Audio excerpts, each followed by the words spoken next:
Thank you so much, Anurag. Okay, Anurag, unlike you, I finished the book. And guess when I got the copy of the book? Last night at 10 o'clock. Okay, and I think that speaks volumes. And before that I was very worried because I called CP and I asked him, CP, what would you classify this book as? Would you call it a thriller? He paused for a minute. Okay, and I don't know why thriller writers don't want to be called, thriller writers. But CP turned around and said, it's a literary fiction. So I was wondering how, okay, fine, it's a literary fiction, but it's a thriller too. And, well, he didn't agree. But to my mind, I finished about 210 pages or so last night, and the balance I finished this morning.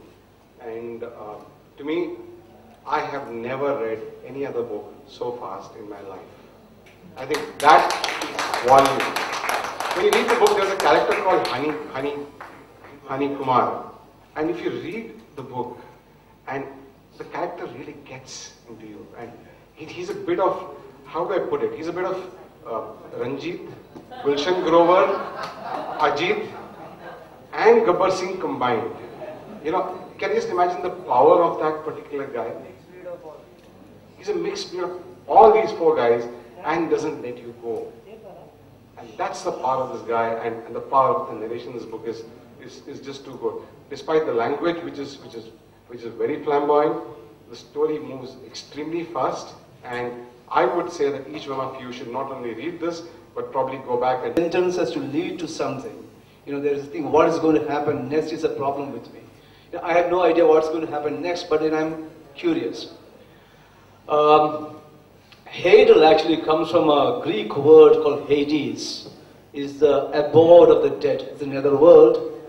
That's one aspect of it. The other aspect of this Hadel is that there's a particular marine region in the sea, which is about 23,000 feet deep, and where the opacity and the density and pressure are really high, and so are currents, which is what happens between people. I'm finding more and more that people are constantly wearing masks, and as things go by, as years go by, I realize that there's not much difference between the mask you wear and the face that you have grown. So there is something about that. So it is about people, it's about what we do to each other, is how we are talking to each other but thinking something else. It's about the currents which we issue from our, almost a non-existent heart, and, catch everybody in that flow.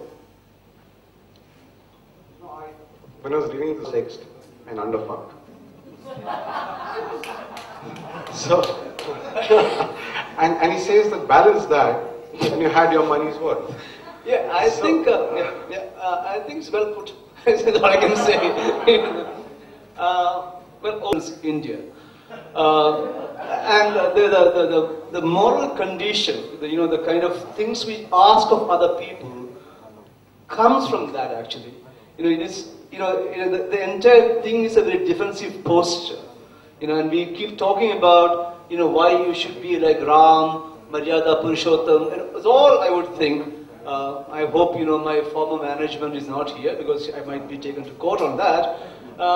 The Maryada Purushottam himself is an extremely defensive person. If you read Ramayana, how can you desert your beautiful, sensitive, sincere wife because the public perception will damage you?